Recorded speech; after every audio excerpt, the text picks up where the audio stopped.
Magandang araw sa inyo mga boss, mga ma'am, mga sir. Magandang gabi, magandang umaga, saan man parte kayo ng mundo naroroon. Kumikidlat ngayon dito pero kami ni Ma'am Emeline, tuloy lang ang vlog. Okay. Hello, anyway, may pe-present kaming property ngayon. Farmhouse. Si Ma'am Emeline ang tanungin natin. Ano? Ma'am, ilang bedrooms lahat to, bale? Ayan, ito pong house ay mayroong 3 bedrooms. 3 bedrooms. 4 bathrooms. At Tapos saka... meron po siyang garahe. Fully fenced. Garahe. Fully fenced. Alright. Yes po. Kailan to ginawa? 1 year pa lang po. So last year. Yes po. Nice, no? By the way, we are in San Marcelino, San Marcelino, Zambales, no? San Marcelino is about 3.5 or 3 hours drive from Metro Manila. Alright, so yung gate na yan, Go. coming from, from Barangay Road. Ito Barangay Road din to, di ba ma'am? Yes po. Barangay Road din yan, so existing yan, kaya mahaba talaga itong parang pinaka-frontage ninyo, ano? So maluwag, madali pong magmaniobra, papasok yung sasakyan. Yan yung gate. So, mapapansin nyo naman, as you go inside, naka-gravel na siya, which is good para hindi maputik. And at the same time, para makahinga yung lupa, no? Pakita mo Tubuan yung pa right rin of siya way, ng sir. mga damo. Maganda yun, ang ganda yun. And then ito po yung garahe. Kaya ng 1, 2, 3 sasakyan. Whether SUV, van, or sedan. Actually, pwede pa kayo mag-park dito. Alright. Tapos, bago tayo pumasok sa loob, ma'am, ilang puno ng mangga meron dito? 25 po. 25 Mango trees. mango trees, fully mature. Pwede na mamunga, di ba? Yes po. Tapos dito po, ito yung bahay, ano? Okay, ayan ang facade niya, may lanay, as you see. Now, facing here, sa harap niya, nandito yung fish pond. May nakikita akong kasoy doon, malaki, ayan, no? Malaking puno ng kasoy. Ang pader niya, mataas po, ano? About 10 feet yung pader. And then, meron siyang barbed wire sa ibabaw. So, added safety feature po ito ng property. Sobrang ganda ng property. Kinalabaw na mangga po yan. Ayan, the sweetest mango in the world, sabi nila. In the whole world. Alright. So, ito mga fish pond. May idea ka man kung gaano kalaki itong fish pond? Wala.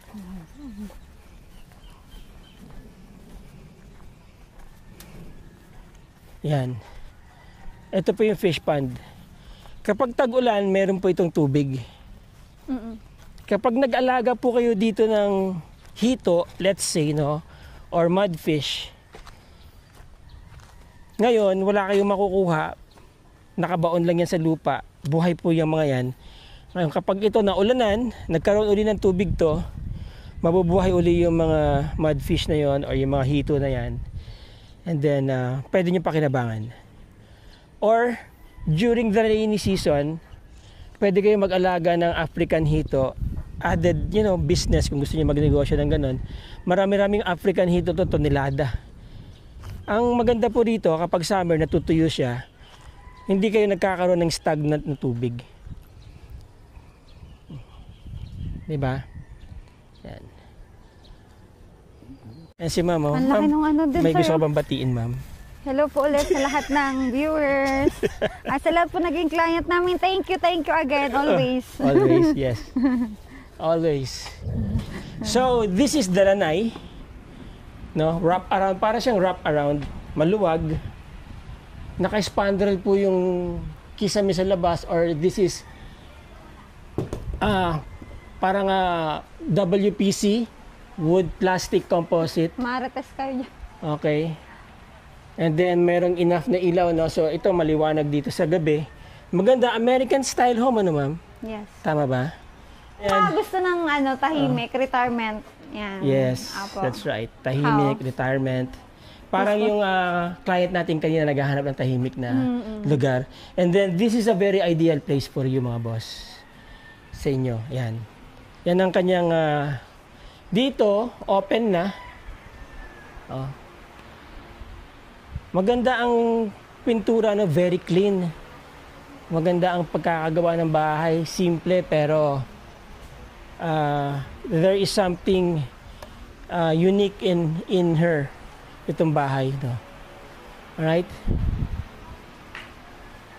Pati yung kulay niya, parang kulay from ano eh. Ganito mga kulay ng bahay sa US. Yan. Parang industrial color.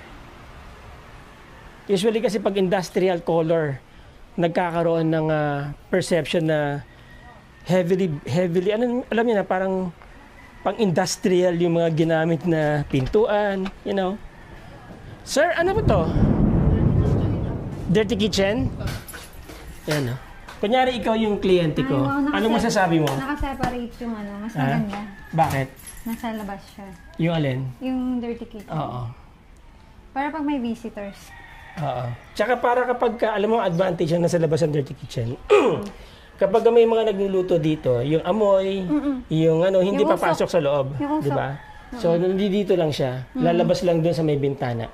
And then, ang maganda nun, yung inyong cook, o kaya pag nagtatrabaho kayo dito, meron kayong CR na dito kaagad. Ayan.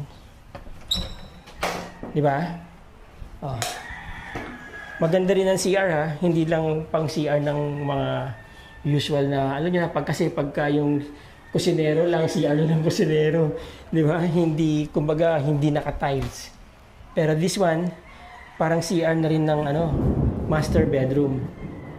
Alright? Ganun din, naka-wood plastic composite yata yan. Itong safety door, papunta dyan sa likod. Alright? So, fully air-conditioned. Lahat po ng nagamit dito sa bahay, kasama na yan. Okay, ayan o.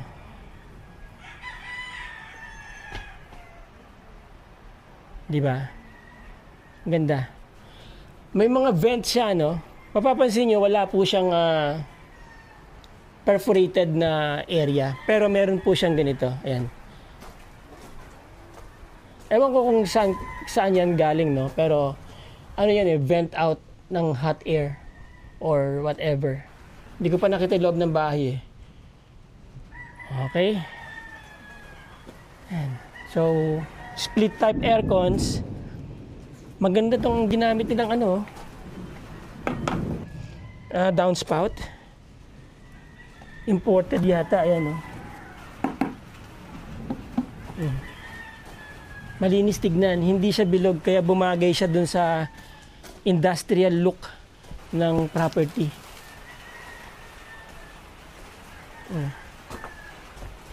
There you go. Dito may gripo para kung meron man kayong puhugasan, di ba? Hindi na kailangan ng hose. Maganda yung mga gripo. May gripo dito, may gripo doon. Di ba? Minsan kasi walang gripo dito, kailangan yung may water dito sa area na to. Malayo pa yung source nyo. Ito dito meron na. Itong overlay niya about 0.8 meter siguro to. Alright. Tataka lang ako bakit may mga ganito. Why? Okay. And then dito may siso. Ayan o. Nakalock. Diba? Siso ba tawag yan? May ganyan kami noon eh. Bahay ng lolo ko. Pag gusto mo mag-relax, upo ka lang dyan. Sing, sing, sing, sing ka lang ganun. No? Main entrance, main door. And then, you have your mirror sa magkabila, malaki, one way. Alam mo kagad na maliwanag ang loob ng bahay. Maski patay ang mga ilaw, maaliwalas. So, habang umiikot ka dun sa bahay, mas lalo mong na-appreciate yung kanyang ganda. Wow. Ang kisame dito, pareho sa labas. Pero mas parang nagda-dark ang color dito. Maybe because of the absence of light. Pero parang pareho lang din naman sila. Wood plastic composite, WPC. And I guess magandang pintura ang ginamit dito, magandang klaseng pintura. Pulido po ang pagkakapintura ng bahay. Diba? Powder coated double doors. Yan. Tapos ito aluminum din yung pintuan. Maganda yung mga ginamit na hinges, no? Mukhang matagal siya masira. Okay? And so here, dito tayo sa loob, open layout, open design. Pagpasok mo kaagad, kita mo na kaagad yung dining area, living area. Pwede kayo maglagay ng TV dito. Alright, saan ba switch? Pagpasok, halimbawa, saan ang switch? Doon natin ang switch, no? Yung mga switches niya. Buksan natin yung ilaw. Yun, nandito yung switch. So, nakalock siya. Alright, may magnet ha. Itong door stopper niya, may magnet dito. No? So, nandito yung switches sa loob ng bahay. Yun. Right? See that? Yeah, ayan. So, ito, isang switch lang. Yan. Ito, tatlo. Dito. Siguro pati sa labas kasama. Yun. Pati dito pati yung ilaw dito. Alright, so yung switch nandito sa gilid. Yan. Alright. Ganda. Okay, so punta tayo dito muna sa sa kitchen area. Maganda yung layout, yung design ng layout mga boss. Very simple and yet very rock and roll, di ba? Simple lang, diretso, pero yung pagkaka-arrange kasi ng mga furnitures, etong center table dito na nagbibigay ng break coming mula doon, di ba? Pero open pa rin siya. Maganda pa rin ang flow nyo. Halimbawa, may party kayo going back and forth dito, maluwag ang gagalawan nyo, no? So this is also your counter table, high chair, yan, breakfast nook. So, alam niyo naman ang mga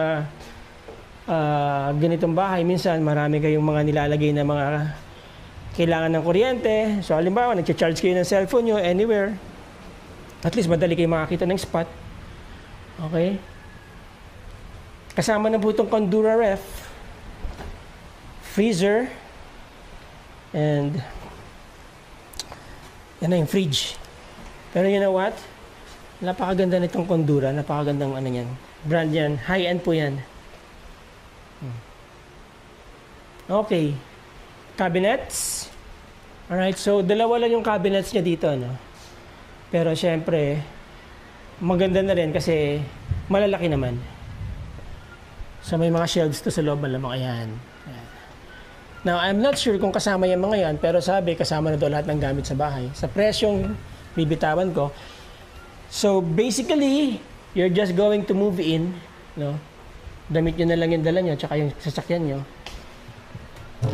Lalamanan nyo na lang yung ref. And then, from day one, lang ma-acquire nyo itong property. Pwede na kayo mag-overnight dito. Dire-diretso na. Alright? Ayan, may kasama pang infrared stove. Matipid to. Pero hindi ko masyadong preferred. Ganyan yung sa amin eh. Medyo matagal na magluto. Pero super tipid. Pag magluluto kayo ng ng maramihan, halimbawa isang malaking pansit na or may mga party na lulutuin, I wouldn't recommend this. Kailangan yung burner talaga para mabilis. So, ito yung mga drawers, no? Maganda, very smooth. Napaka-smooth ng kanyang ng kanyang diba? Smooth. Tapos cabinets. Meron na naman provision ng doon, no? Kuryente. Yan. Magnet. Alright. May electric oven pa dito, no? American Home. Kasama na yan. Okay? Now, ito, ilalim ng lababo. So, para makita ninyo. Yan. Mukha namang high-end tong lababo nyo. Makapal. Okay? Yan, ito yung lababo. Stainless yung loob. Okay. May doble siyang plastic. Ganda ng gripo, di ba? Pwede nyo hugas. Yun. Pong. Yan. Alright? Okay. Bintana. Buksan nga natin. Ang init eh. Parang walang pumapasok na hangin. Yun. Yun, presko mga boss. Yan. Presko siya. Yan, oh. Para siyang tropical house, no? Ang kanyang... Narinig niyo yun? Para siyang tropical house. Ang kanyang, ang kanyang dating. Ito na yung pintuan dito paglabas nyo, dirty kitchen. Yan, oh. Tapos yun yung mga angels natin. Ayan, oh. Hello. Baka gusto nyo batiin yung mga boyfriend nyo. Ha? Ikaw, ma'am, yung lahat ng excess mo, batiin mo na.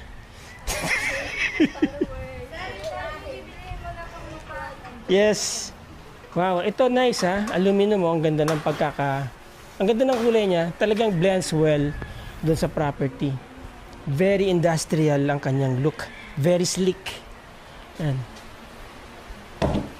Ganda ng pintuan, ano? Oh. PVC, pero ang ganda ng kanyang ang ganda ng kanyang design. Yeah. Tapos, of course, safety lock. Kahit na PVC ito mga boss, hindi ito basta-basta hindi ito basta-basta kayang sirain. Okay, safety lock. Yan. Dami parang bolt ng bangko. Yan, tapos door stopper, may lock, may magnet yan. Yan, para hindi basta-basta bumubukas, pumapalo dito sa hamba. Alright? Kasama na po yan mga sofa. Okay, ma'am.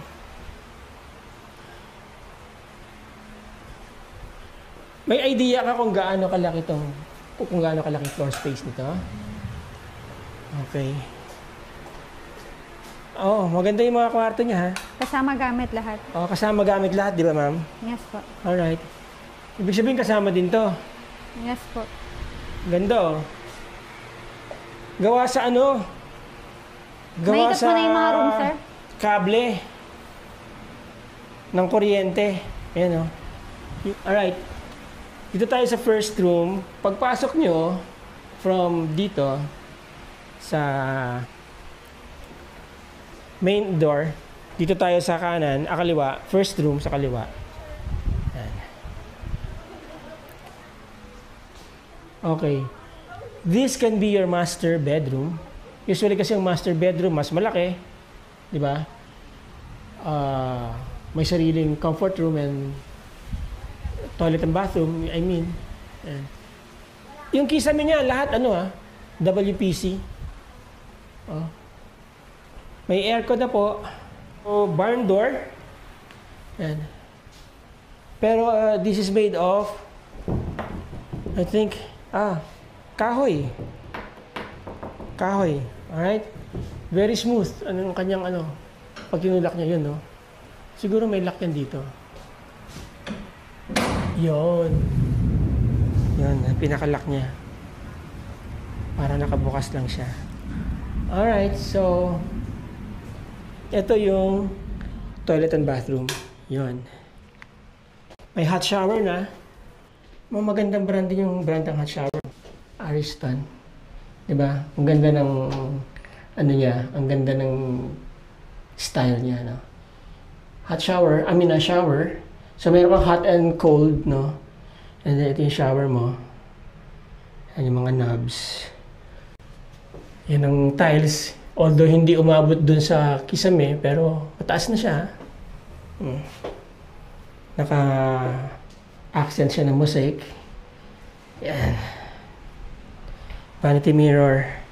And of course, yung inyong water closet and lavatory. Lababo at inodoro. Okay. Alright. So, ang napansin ko lang, karamihan ng mga gamit nila dito is very light. Pero looks very sturdy naman. Yan. Okay, yun. Alright. Magandang kama. Malambot.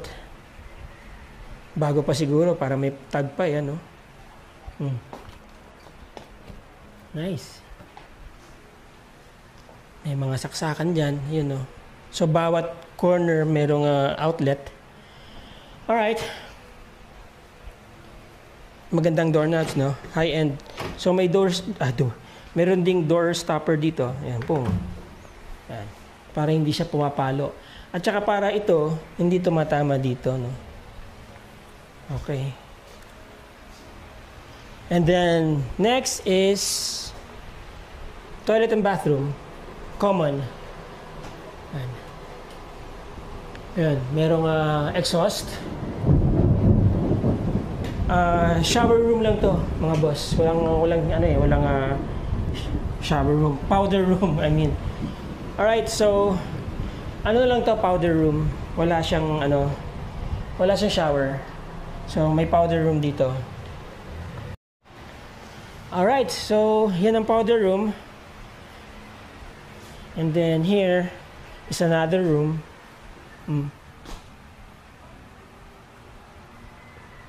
Mas maliit ito.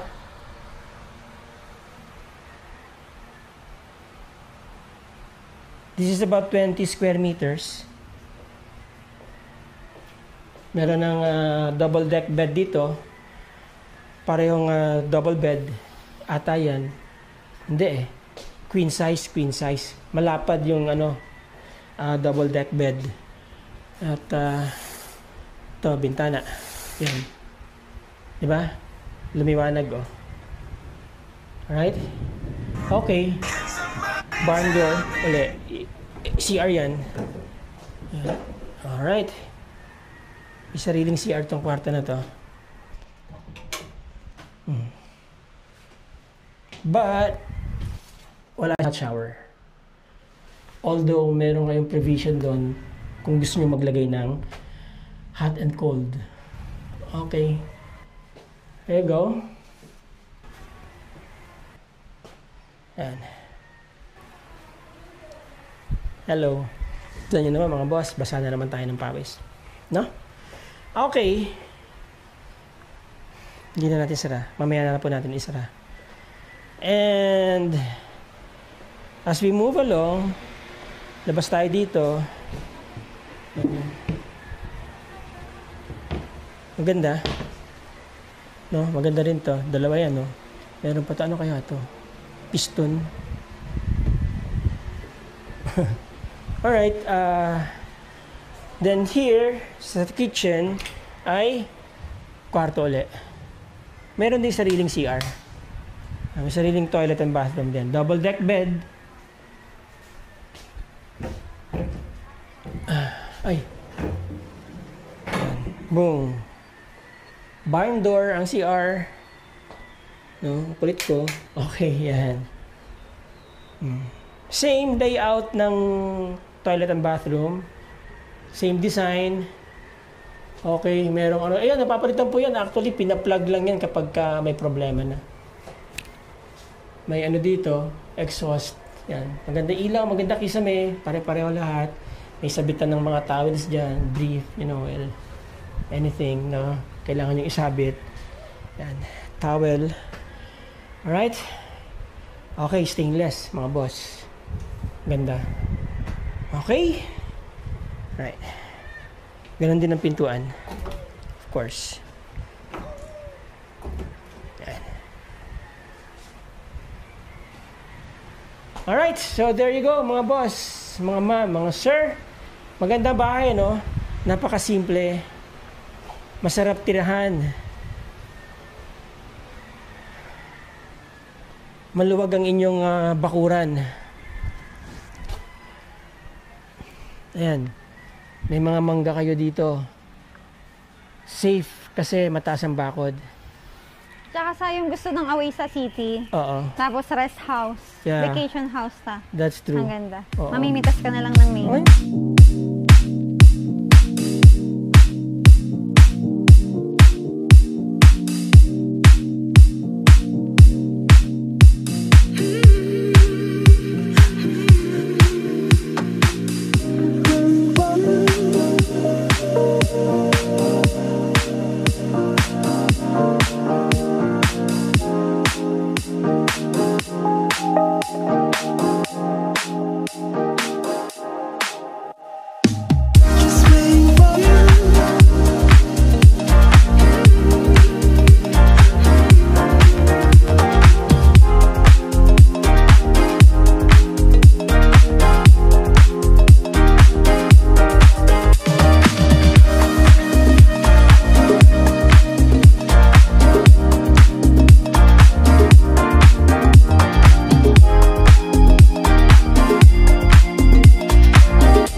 Just waiting for you.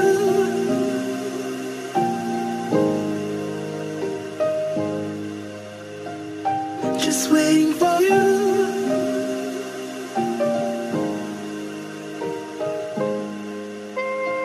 Just waiting for you.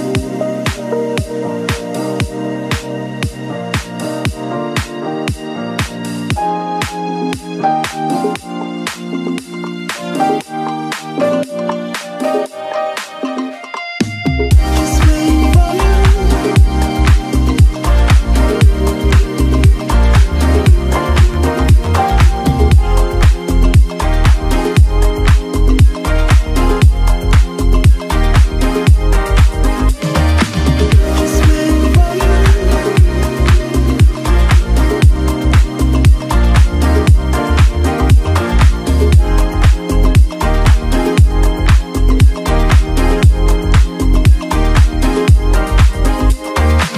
Just waiting for you.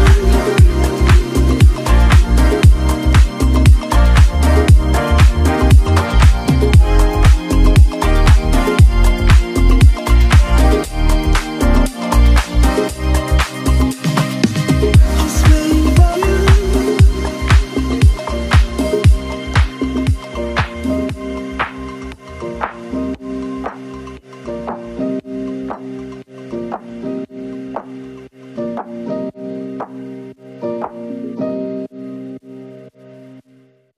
Ma'am, Hello. magkano binibenta tong property? Binibenta to ng 12,500,000. 12,500,000. Paano yung transfer like CGT, Capital gain tax lang po ang sagot ng seller. capital gains tax lang sagot ng seller. Tapos si buyer na ang bahala doon Yes. sa transfer and everything. Yes po. Okay. Ano pa ba ang status ng documents nito, ma'am? Title ba po. to? Yes. Title. Recap po tayo mga boss, mga ma'am, mga sir. Ang property ay nasa 1 hectare, tama? Yes, sir. San Marcelino, mga gaano kalayo sa Manila, ma'am, to? Mga 3 hours drive 3 lang? hours po. 3 hours drive from Manila. Tapos, ito pong lugar na to, about 5 minutes na sa National Highway na kayo. Paglabas nyo ng National Highway, makikita nyo yung may ano dyan may malapit po dito na cockpit arena.